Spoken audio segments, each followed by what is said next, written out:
ان الانسان خلق ہلوعا، اللہ تعالیٰ فرماتے ہیں انسان جل باز ہے. اذا مسہ الشر جزوعا، جب اس کو کوئی مصیبت پہنچتی ہے تو جزا فضا شروع کر دیتا ہے، صبر سے کام نہیں لیتا. وَإِذَا مَسَّهُ الْخَيْرُ مَنُوعًا، اور جب اس کو کوئی پیسہ میسا ملتا ہے، دولت آتی ہے اس کے پاس، تو کنجوس بن جاتا ہے، اس پہ سانپ بن کے بیٹھ جاتا ہے. کئی ہفتوں سے اسی آیت پر درس چل رہا ہے کہ جلد بازی کا مطلب کیا ہے. جلد بازی کا مطلب یہ ہے، اس پر میں نے کئی دفعہ بیان کیا نا پورا، کہ ہمارے سارے فیصلے اکثر جلد بازی میں ہوتے ہیں. نبی صلی اللہ علیہ وسلم کو دو صفات بہت پسند تھیں، الحلم برداشت، اور سوچ سمجھ کے فیصلے کرنا. طلاقیں جلد بازی میں ہوتی ہیں، مار دھاڑ جلد بازی میں، بہت سارے کام ہمارے جلد بازی میں ہو. کسی کے بارے میں رائے جلدی قائم کر لیتے ہیں، کسی کو اچھا کہنے میں بہت جلدی کرتے ہیں، کسی کو برا کہنے میں بھی بہت جلدی کرتے ہیں. تو اسی طرح جو شخص بھی جس کی دل میں کوئی خواہش پیدا ہوئی، اس خواہش کو فوراً پوری کرنے کی کوشش کرنا، یہ بھی کیا ہے؟ جلد بازی. آپ سوچ تو لو بھائی، یہ خواہش پوری کرنے سے آپ کو فائدہ ہوگا، نقصان ہوگا، کہیں لت تو نہیں پڑ جائے گی آپ کو؟ نشہ ہے، دل چاہتا ہے، لوگ کر لیتے ہیں بھائی، اس سے تو آپ تباہ و برباد ہوتے چلے جاؤ گے.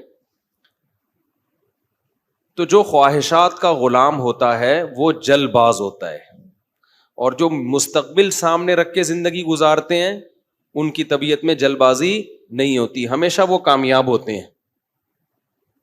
تو یہاں بھی اللہ نے کیا فرمایا کہ جلد بازی کی ایک مثال اللہ نے بیان کی ہے. وہ مثال یہ ہے، اذا مسہ الشر جزوعا، جب کوئی مصیبت پہنچتی ہے نا، ہونا یہ چاہیے مصیبت میں انسان کا دل کرتا ہے ہلڑ بازی کا، ہاں ہو چیخو پکار، ادھر ادھر، ڈپریشن ہوتی ہے اس کو. تو جو دل کر رہا ہے وہ آپ کرنا شروع کر دو، اس پہ کنٹرول نہ کرو کہ بھئی اس کا کوئی فائدہ ہوگا یا نہیں ہوگا. ایسا تو نہیں کہ میرے اس ری ایکشن سے فائدے کے بجائے الٹا اور زیادہ نقصان ہو جائے. تو اللہ کہتے ہیں جلد باز آدمی کیا کرتا ہے، وہ یہ نہیں دیکھتا، وہ بس اپنی خواہش کو پوری کرنے میں لگا ہوتا ہے. غم پہنچا ہے تو اس غم کو ہلکا کرنے کے لیے جو مرضی اسے کرنا پڑے وہ کر گزرتا ہے. اس کی مثال ایسے ہے نا، آپ نے دیکھا ہوگا، ایک کہیں کوئی واقعہ ہو جائے نا، کوئی دھماکہ ہو جائے، تو جو انویسٹیگیشن کے لیے لوگ وہاں جاتے ہیں وہ کہتے ہیں ہمیں سب سے بڑی مصیبت پتہ ہے کیا ہوتی ہے؟ وہاں عوام جو احتجاج شروع کر دیتی ہے، اس سے کیا ہوتا ہے کہ وہاں جن لوگوں نے کچھ کارروائیاں کی ہیں نا، ان کے ثبوت مٹ جاتے ہیں. ہونا یہ چاہیے، پوری دنیا میں ہم نے ایک اصول دیکھا ہے، جہاں کوئی ایکسیڈنٹ ہو، کوئی واقعہ ہو نا، فوراً وہ روک دیتے ہیں، پورا ایک گھیراؤ میں لے لیتے ہیں کہ انویسٹیگیشن کرنے تو اس میں غلطی کس کی ہے تاکہ اس کو سزا ملے. ہمارے یہاں کیا ہوتا ہے کہ پتہ ہی نہیں چلتا کہ غلطی کس کی ہے. اتنا کراؤڈ اکٹھا ہو جاتا ہے، اتنی عوام دائیں بائیں آگے پیچھے، جس کو پکڑ کے پبلک کوٹنا شروع کر دے تو بس وہی مجرم ہے. یعنی جس کو پہلے تھپڑ لگ گیا نا، سمجھو وہ کیا ہے، بس اسی نے کیا ہے. بہت کچھ الٹا پلٹا ہو جاتا ہے. تو وجہ کیا ہے بھائی؟ اپنے احتجاج فوراً کر لینا کسی بھی چیز پہ، سوچے سمجھے بغیر الزام ڈال دینا کسی کے اوپر. کئی سال پرانی بات ہے، کیس ہمارے سامنے آیا کہ ایک لڑکی کے نمبر پہ کہیں کوئی مس کال آ گئی. یہ گاؤں میں واقعہ ہوا تھا. اب غیرت مند بھائی تھا، اس نے دیکھا یہ کون ہے، دیکھا کسی لڑکے کا فون ہے، پہلے سے اس لڑکی کے بارے میں کسی نے اس کا دماغ، بہن کے بارے میں دماغ بھرا ہوا تھا، ہوتے اس نے کیا کیا، اس کو گولی مار دی. اب بہت پرانا قصہ ہے تو ابھی مجھے تھوڑے سے اس کے آثار باقی رہ گئے ہیں دماغ میں، پورا قصہ مجھے یاد نہیں ہے. بعد میں انکوائری کی پتہ چلا کہ جی یہ لڑکی بالکل بھی انوالو نہیں تھی، جس بندے نے کی ہے وہ گڑبڑ کرنے کی کوشش کر رہا تھا. تو اب کیا ہوا ہے کہ اچھی اس کو پتا چلا کہ یار میری بے گناہ بہن کو میں نے مار دیا. ٹینشن میں اتنا گیا ہے کہ اپنے آپ کو بھی مار دیا. پہلے ایک جرم کیا، ٹینشن سے انکوائری پوری کی نہیں ہے، بھائی پہلے غور تو کر لو, تجزیہ کر لو, کوئی بھاگی تو نہیں جا رہی, دیکھ لو, اور اگر مس کال آئی بھی ہے, کوئی آپس کا ریلیشن بھی ہے, تو اس کا یہ مطلب تو نہیں ہے نا کہ گولی سے ہی اڑا دو. اس کی اسباب پہ غور کرو, اس کی وجوہات پہ غور کرو. پہلے جلد بازی میں ایک کام کیا, ایک بے گناہ کو قتل کیا, اب جلد بازی میں ایک اور گناہ کر لیا, اپنے آپ کو بھی مار دیا. تو ہمیشہ جلد بازی میں انسان سے غلط کام ہوتے ہیں, ٹھیک کام نہیں ہوتے. کتنی بڑی سے بڑی ٹینشن ہونا, ٹائم سب سے بہترین مرہم ہے, یہ خوب یاد رکھو. جب میرے پاس کوئی پریشان آدمی آتا ہے نا, جس کو کوئی بہت بڑا غم پہنچا ہو اور اس کی حالت خراب ہو رہی ہو, میں اسے ایک بات لازمی کہتا ہوں کہ وقت سے بہترین مرہم دنیا میں کوئی نہیں. یہ ٹائم گزار لو, اس ٹائم کو کیا کرو, گزارو بس.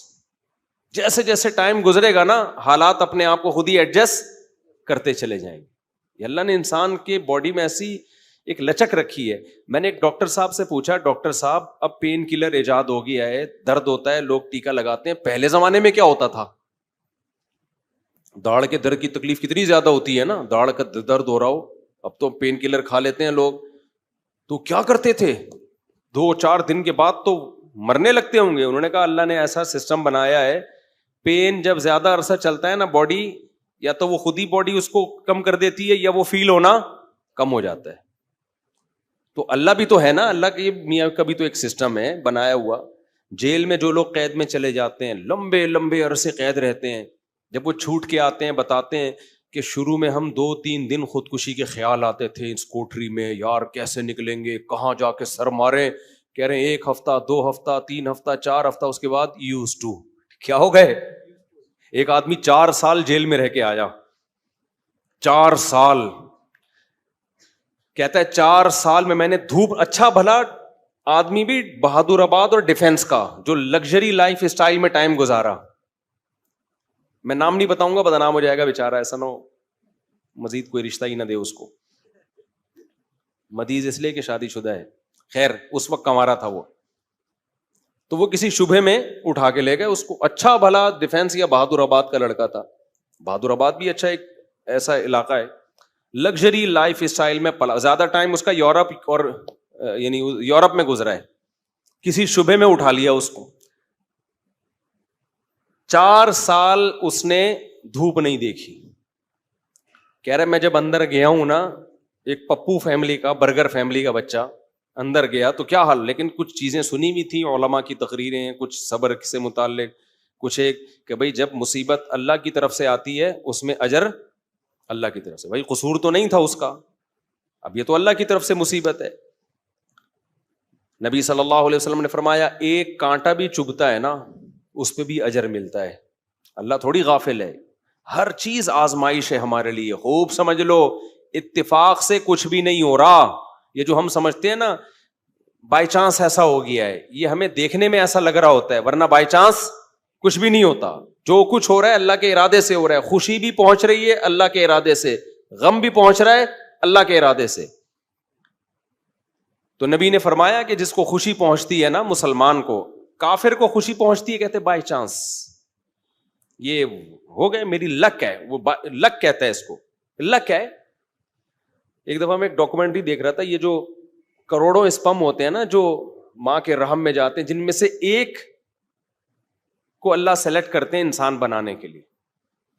تو ڈاکومنٹری میں کسی گورے نے لکھا ہوا تھا کہ آئی ون دس میچ, یعنی کروڑوں خربوں میں یہ میچ جیت گیا. ٹھیک ہے, او بھائی تو نہیں جیتا ہے, یہ سلیکشن کس کی ہے؟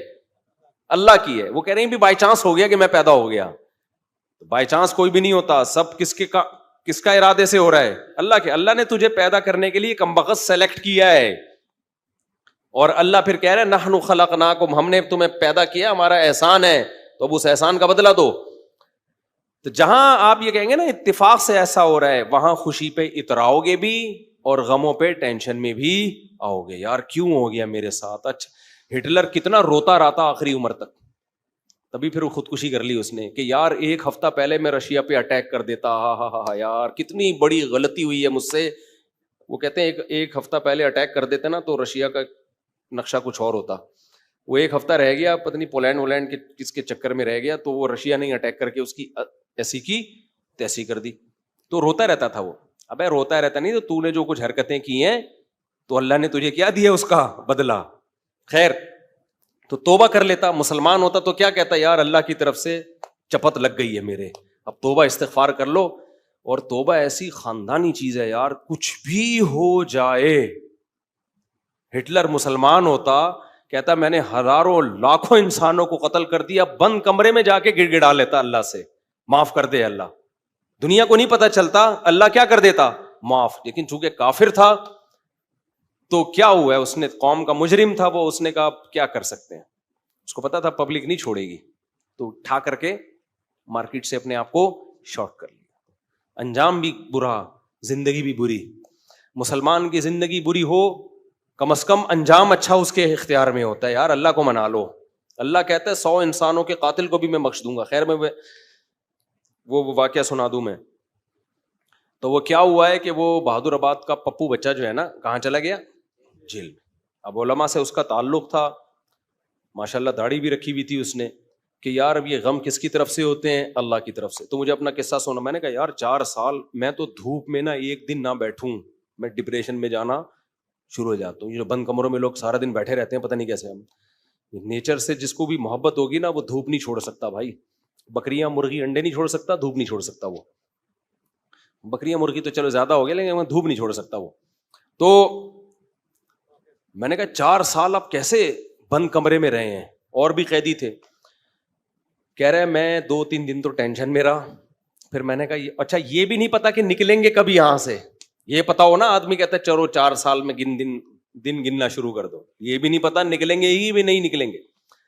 کہہ رہے میں نے کہا جو ہونا تھا وہ تو ہو گیا, اب ہم تو جیل کی دیوار توڑ کے بھاگ نہیں سکتے. تو کہہ رہے میں نے کیا کیا, پھر وہاں پر میں نے اٹھک بیٹھک اور ایکسرسائز شروع کر دی کہ بھائی ٹائم کیا کرو, پاس کرو. ٹھیک ہے. کہہ رہے اس کا فائدہ یہ ہوتا ہے 400 دفعہ میں بیٹھ کے, کیونکہ اور تو کوئی کام ہی نہیں ہے اسٹیمنا بنانے کے علاوہ. اسٹیمنا بنانے کے علاوہ کوئی کام ہے ہی نہیں. اچھا ہے بڑا پاورفل ماشاءاللہ, آپ کبھی ملو تو آپ دیکھو بہت زیادہ ساری طاقت جیل میں بنائی ہے اس نے. کہہ رہا ہے میں بیٹھ کے لگاتا تھا ان 4 پھر ڈپس لگاتا تھا, پتہ نہیں کتنے ڈپس لگا لیتا تھا, ایکسرسائز کرتا تھا. کہہ رہا ہے اس کا فائدہ یہ ہوتا تھا, اتنا تھک جاتا تھا کہ مجھے نیند خاندانی آتی تھی. ظاہر ہے نیند تو 20 بیماری کا علاج ہے. ڈپریشن ختم کرنے کا سب سے بہترین ذریعہ ہی گہری نیند ہے. ڈاکٹر ڈپریشن کے مریضوں کو کیا دیتے ہیں, نیند کی گولیاں دیتے ہیں کہ سوتا رہے بس, پتہ ہی نہ چلے پی ٹی آئی آ رہی ہے کہ جے یو آئی آ رہی ہے کہ مسلم لیگ آ رہے ہیں, کہ یہ ٹینشن ہی ختم, اسٹیبلشمنٹ کیا کر رہی ہے چھوڑو. تو کہہ رہے ہیں میرے ساتھ جو قیدی تھے نا, وہ بہت سے اس میں پاگل ہو گئے, کیونکہ بیٹھے رہتے تھے, سوچتے رہتے تھے ہر وقت دماغ میں نا کیا یہاں سے نکلیں کیسے. حالانکہ بہت سے جرم کر کے آئے ہوئے تھے, ٹھیک ہے, ان کا تو بنتا تھا. تو کہہ رہے 4 سال کے بعد رہائی کا فیصلہ ہوا. کہہ رہے ہم جب باہر نکلے تو پھر دنیا جنت لگی. پھر اب اس نے 4 شادیاں استغفر اللہ کی ہیں. تو خیر کی ہیں, واقعی 4 کی ہیں. کہہ رہے اس سے مجھے پاور کیا ملی. کہہ رہے ہم تو مجرم تھے نہیں, ہم جب باہر آئے نا ہم نے کہا اچھا یہ ہوتا ہے, ٹوٹل سزا کیا ہے, کچھ بھی کر لو یہ ہے. تو کہہ رہے میرے اندر اتنا اسٹیمنا پیدا ہو گیا دنیا میں کچھ کر گزرنے کا. آپ کو پتا ہے جیل ہمارے مجرم بناتے ہیں, جیل میں جا کے نا اسٹیمنا بڑھ جاتا ہے مجرم کا, سمجھ رہے ہو. ایک تو اس کو یہ پتا ہوتا ہے آئندہ اس طرح سے کام کرو گے تو پکڑے نہیں جاؤ گے, اس طرح سے کیا تھا تو پکڑا گیا تھا نا, اب یہ والی غلطی نہیں کرنی. تو اس لیے شریعت میں جیل کی سزا نہیں ہے, شریعت میں ہے کہ اسی وقت نمٹا دو. چوری کی ہاتھ کاٹو, چلو بھائی نکل پتلی گلی سے, شاباش. ہم کیا کرتے ہیں چوری کی جیل, تو کہتا ہے یار اس دن وہ سی سی ٹی وی کیمرہ دیکھنا بھول گیا تھا, میں آئندہ تھوڑا خیال کروں گا. پھر وہاں سارے چور ہی بیٹھے ہوتے ہیں, کوئی نیک آدمی تو آیا نہیں ہوتا جیل میں. تو چور آپس میں ان کی کیا ڈسکشن ہوگی, وہ تہجد کی باتیں تھوڑی کریں گے. وہ بھائی تو نے کیا کرتا ہے, وہ میں نے اتنے بندے مار دیے, آپس میں ان کا گینگ بنتا ہے. پھر آپس میں نمبر ایک دوسرے کے ساتھ وہ شیئر کرتے ہیں کہ جب باہر نکلیں گے تو پھر دیکھتے ہیں ہم. اور 4 سال میں 10 سال میں کیا کچھ ہوتا ہی نہیں ہے, تو کچھ کرنے کی صلاحیت ان میں ویسے ہی ختم. وہاں جا کے کوئی یہ تھوڑی کہ وہ ماسٹرز کر رہے تھے یا پی ایچ ڈی کے اسکالر بن کے باہر آئے, یا کوئی انجینئرنگ مکمل کر لی, اب باہر جاب ملے گی, 4 سال 8 سال زندگی بہترین ان کے ویسے ہی برباد ہو گئے. اب ان کے پاس کمانے کے لیے چپل چوری کے علاوہ اور کوئی راستہ ہوتا نہیں ہے, یا باقی چوریاں ڈکیتیوں کے علاوہ کوئی راستہ ہی نہیں ہوتا ان کے پاس. تو نظام اتنا گندا ہے, اس لیے اسلام نے سزا رکھی ہے, اس میں ادھار نہیں رکھا. قصاص ہے, ثابت ہو گیا کہ بھائی اس نے بندہ مارا ہے, فوراً پکڑ کے وارثوں کے حوالے کیا جائے گا, بھائی تمہارا باپ مارا ہے, تم بتاؤ کیا کرنا ہے. اب وہ فیصلے میں دیر کر رہے ہیں تو اس دوران جیل میں بند کیا جائے, بھاگ نہ جائے. جیل میں اس کو تمام سہولتیں دی جائیں گی, بھائی یہ بندہ ہے بھاگے گا نہیں, جلدی 1 ہفتہ ہے آپ کے پاس, فیصلہ کرو, گردن اڑانی ہے یا اس سے بارگیننگ کرنی ہے. تو بارگیننگ میں جو ٹائم لگ رہا ہے اس دوران جیل میں رہے, ایک الگ بات ہے. ایک آدھ ہفتہ سعودی عرب میں ایسا ہی ہوتا تھا, آپ کا پتہ نہیں کیا ہو رہا ہے. قصاص اب 1 ہفتہ, اس کے بعد سر قلم کرنا ہے, چلو بھائی اڑا دو سر اس کا. سر نہیں قلم کرنا, پیسے لے کے چھوڑنا ہے, پیسے لے بھائی, اور جو بھی رہن کے طور پر اس کی پراپرٹی رکھوائی, چل بھائی نکل, ختم. ہماری عدالتوں پہ بوجھ کتنا ہے دیکھو, 20 سال پرانی فائلیں جج کے پاس پڑی ہوئی ہوتی ہیں. اسلام میں قصاص ہے. دانت توڑ دیے, ٹائم نہیں ہے بھائی, کون سا والا دانت توڑا, یہ والا, اب بتا دانت توڑنا ہے اس کا. دیکھو نبی صلی اللہ علیہ وسلم کی خدمت میں کتنا زبردست واقعہ ہے. حدیث میں آتا ہے, حضرت انس رضی اللہ تعالی عنہ کی جو پھپھی تھی نا, کس کی؟ حضرت انس ابن مالک کی پھپھی. حضرت انس نبی کے خادم تھے. ان پھپھی نے اپنی باندی کو مکہ مارا یا تھپڑ مارا تو وہ باندی کا دانت ٹوٹ گیا. جو لونڈی تھی نا باندی, اس کا دانت ٹوٹ گیا. صحیح ہے نا. تو نبی کے پاس کیس آیا تو آپ نے فرمایا اللہ کی کتاب کے مطابق فیصلہ کروں گا. تو کتاب اللہ تو یہی کہتی ہے دانت کے بدلے دانت. تو اب بڑے مسئلہ ہو گیا کہ بھائی یہ تو اتنے خاندانی لوگ ہیں, اور باندی یہ تو لونڈی ہے, لونڈی کا دانت ٹوٹ گیا, ملازم کو تھپڑ مارا دانت ٹوٹ گیا, تو اب سیٹھ صاحب کا بھی دانت توڑا جائے کیا؟ گوروں کے ایسا کوئی قانون نہیں ہے. اسلام میں کہ بھائی دونوں انسان ہیں تو دونوں کے دانت کی سیم ویلیو ہے. تو نبی نے فیصلہ کیا دانت کے بدلے دانت توڑا جائے گا. یہ بھی نہیں دیکھا کہ انس بن مالک میرے شاگرد ہیں, 10 سال میری خدمت کی ہے, تو اتنی خدمت گزار ہیں تو ان کی پھوپھی کے ساتھ میں رعایت کروں. فرمایا نہیں, میں فیصلہ کروں گا کتاب اللہ کے مطابق. تو کتاب اللہ میں کیا تھا؟ دانت. اچھا باندی کو یہ توقع نہیں تھی کہ میری جو مولا ہے, آقا ہے, اس کے دانت توڑے جائیں گے. ان لوگوں کو یہ توقع نہیں تھی. تو جب نبی نے فیصلہ کیا نا تو پھر انہوں نے پھر معاف کر دیا کہ بھائی, انہوں نے کہا کہ یہ تو ہماری مولا ہے, مالکن ہے, میں اس کا دانت کیسے توڑ سکتی ہوں. تو پھر انہوں نے خود ہی معاف کر دیا. تو پھر نبی نے, کیونکہ اس کو حق ہے, تو کیس 2 منٹ میں کیا ہو گیا؟ ختم. اگر انگریز کی حکومت ہوتی یا ہماری پاکستانی حکومت ہوتی, اب تک چل رہا ہوتا وہ کیس. دونوں مر چکے ہوتے, دونوں قبروں میں جا چکے ہوتے, ابھی تک ان کے دانت کے کیس کی فائلیں بولو موجود ہوتی, اور پوسٹ مارٹم ہو رہا ہوتا کون سا والا دانت ٹوٹا تھا, ہلا تھا یا ٹوٹا تھا, ان کے مکے سے ٹوٹا. ایسا گندا غلیظ نظام ہمارے اوپر مسلط ہے, اس میں انصاف کے علاوہ سب کچھ ملے گا آپ کو. تو اسلام نے کیش سزائے رکھی ہے, ٹھک ٹھک ٹھک کر کے, کہ بھائی تھپڑ کے بدلے میں کیا ہے؟ تھپڑ. تو قصاص کا نظام رکھا ہوا ہے اللہ میاں نے بڑا زبردست. وَكَتَبْنَا عَلَيْهِمْ فِيهَا أَنَّ النَّفْسَ بِالنَّفْسِ وَالْعَيْنَ بِالْعَيْنِ وَالْأَنْفَ بِالْأَنْفِ وَالْأُذُنَ بِالْأُذُنِ وَالسِّنَّ بِالسِّنِّ وَالْجُرُوحَ قِصَاص. کیا زبردست آیت ہے. اللہ فرماتے ہیں ہم نے لکھ دیا ہے, آنکھ کے بدلے آنکھ. کسی نے تمہاری آنکھ پھوڑی ہے, تم کورٹ میں جاؤ گے, جی اس نے آنکھ پھوڑی ہے, یہ ثابت کرو گے, دلائل سے ثابت کر دیا, کورٹ کہے گی تو بھی پھوڑ دے اس کی یہ والی آنکھ. البتہ یہ کام ڈاکٹر سے لیا جائے گا, ویسا نہ ہو پھوڑنے پھاڑنے میں کچھ اور ہی نہ پھوڑ پھاڑ دے, اتنا لمبا چھورا مارے کہ پیچھے سے ہی نکال دے. تو اس میں ماہرین سے مدد تو لی جائے گی, لیکن یہ ہوگا بھائی آنکھ ضائع کی ہے تو تمہاری بھی آنکھ ضائع کی جائے گی. دانت توڑا ہے, سن بسنی, دانت کے بدلے دانت. سمجھ رہے ہو؟ تو یہ پوری قرآن نے ڈیٹیل بیان کی ہے.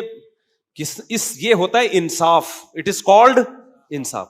اس میں جس نے جرم کیا شراب پی کے آیا تھا یا بغیر شراب کے کیا ہے, اس سے کوئی فرق نہیں پڑتا. یورپ امریکہ میں ہوتا ہے پی کے آپ نے دانت توڑ دیا تو کہتے ہیں سزا ہلکی ہے, کیونکہ آپ پیے ہوئے تھے, آپ کو ایکچولی پتہ نہیں تھا کہ میں کیا کر رہا ہوں. اسلام کہتا ہے پینا یہ آپ کا ہیڈ ایک ہے, جو جرم پینے کے بعد ہوگا آپ کو اس کی پوری پوری سزا ملے گی. تبھی اسلام میں احناف کا یہ موقف ہے کہ شراب پی کے طلاق دے دی تو ہو جائے گی. آپ یہ نہیں کہہ سکتے کہ میں نشے میں تھا, ہو جائے گی طلاق. کسی حدیث سے نہیں ہمیں پتہ چلتا کہ نشے میں طلاق واقع نہیں ہوتی, خوب سمجھ لو. تو اگر شراب کسی نے خود پی ہے تو وہ اس کا ایسا نہیں ہے کہ اپنے تصرفات اس کے کالعدم ہوں گے. تو بندہ مارے گا, شراب پی کے بندہ قتل کر دیا نا تو شرابی سے قصاص لیا جائے گا. حالانکہ قصاص تو ایسی چیز ہے جو شبہے سے بھی ساقط ہو جاتی ہے, سمجھ رہے ہو. دیکھو ایک مثال دیتا ہوں, آپ نے ڈنڈا گھمایا کسی کے سر پھوڑ دیا, وہ مر گیا, تو قصاص نہیں ہے, آپ کو قتل نہیں کیا جائے گا, دیت دی جائے گی. وجہ اس کی یہ کہ اس میں اس بات کا امکان تھا کہ ہو سکتا ہے یہ قتل نہ کرنا چاہ رہا ہو, غلطی سے بندہ مر گیا ہو. جیسے موسیٰ علیہ السلام نے تھپڑ لگایا تھا قتل کرنے کی نیت سے تھوڑی, تو وہ بندہ ہی مر گیا. اب اس میں قصاص تھوڑی ہے بھائی, ہم نے جان کے تھوڑی مارا ہے. تو ڈنڈے میں اس بات کا امکان ہوتا ہے کہ بھائی ویسے ہی پتھر مار رہا ہو تو قتل کی ارادہ نہ ہو. آلہ جارحہ جسے کہتے ہیں نا, جو قتل ہی کے لیے بنے, بندوق ہے, چاقو ہے, اس سے کوئی مارے گا تو قصاص ہے.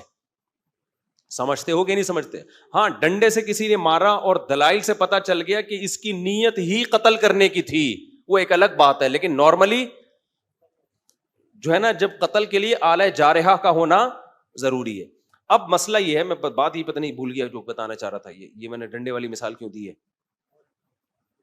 ہاں دیکھو, میں بتانے کا مقصد یہ تھا کہ ذرا سا بھی شبہ آ جائے نا کہ پتہ نہیں اس کی نیت قتل کی تھی یا نہیں تھی, تو اس کا فائدہ کس کو ہوگا؟ قاتل کو. اس سے قصاص نہیں لیا جائے گا, کیونکہ ہو سکتا ہے یہ قتل نہ کرنا چاہ رہا ہو, غلطی سے بندہ مر گیا ہو, یہ تو سر پھوڑنا چاہ رہا ہو, خالی تھپڑ مارنا چاہ رہا ہو. لیکن شراب پی کے کسی نے بندہ مار دیا نا چاقو سے یا بندوق سے, یہاں شریعت قاتل کو فیور نہیں دیتی. حالانکہ یہ زیادہ فیور بنتا ہے, یار اس کی نیت تھوڑی تھی, تو پی کے ٹہل رہا تھا. تو احناف یہی کہتے ہیں, امام حنیفہ, کہ جب قاتل کو شراب کے بعد اتنا سا فیور نہیں دیا جا رہا, حالانکہ اس کا دماغ کام نہیں کر رہا, تو طلاق تو قصاص سے کم درجے کی چیز ہے. اس میں اگر کوئی پی کے طلاق دے گا نا تو ہو جائے گی, سمجھتے ہو, کیونکہ اس کے اس جرم کو فیور نہیں دیا جائے گا اس پہ, کیونکہ پی کیوں تو نے.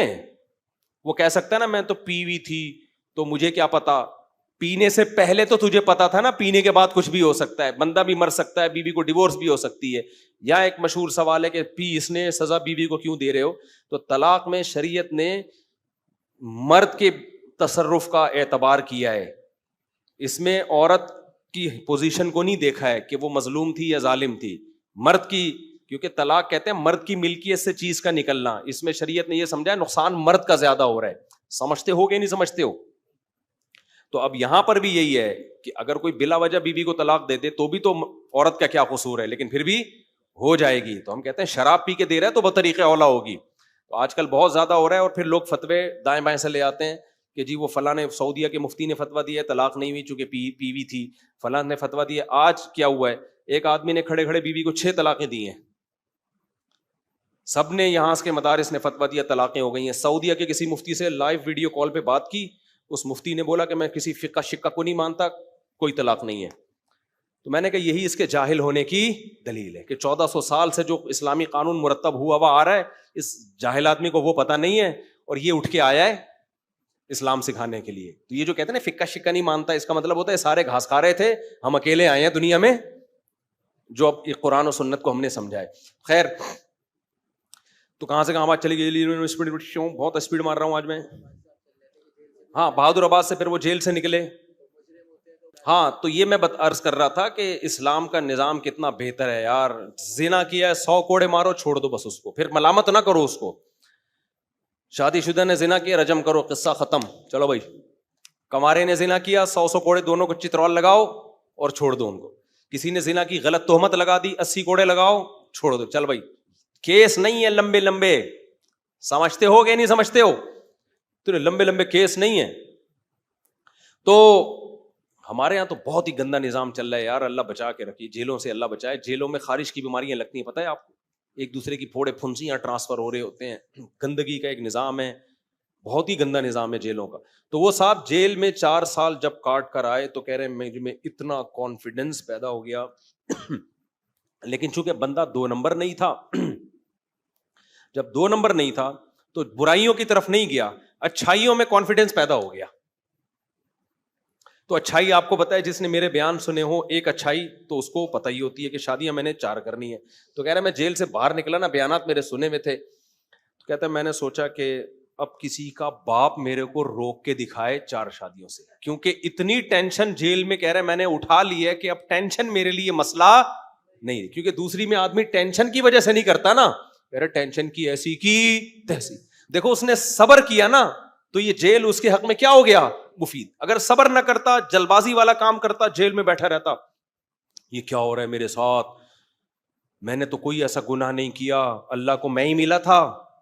کبھی حکومت کو گالیاں دیتا, کبھی پولیس کو گالیاں دیتا, کبھی فوج کو گالیاں دیتا, کبھی عمران خان کو, کبھی مسلم لیگ کو, کبھی کس کو.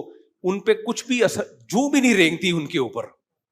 کیا خیال ہے, ان پہ جو بھی نہیں رینگتی, کسی پہ کچھ بھی نہیں ہونا تھا. اور اللہ کو بھی ایسے لوگ اعتراض کرنا شروع کر دیتے ہیں. اس نے یہ بولا بھائی میرے بس میں جو ہے میں وہ کروں گا, جو میرے بس میں نہیں ہے وہ میں نہیں کر سکتا.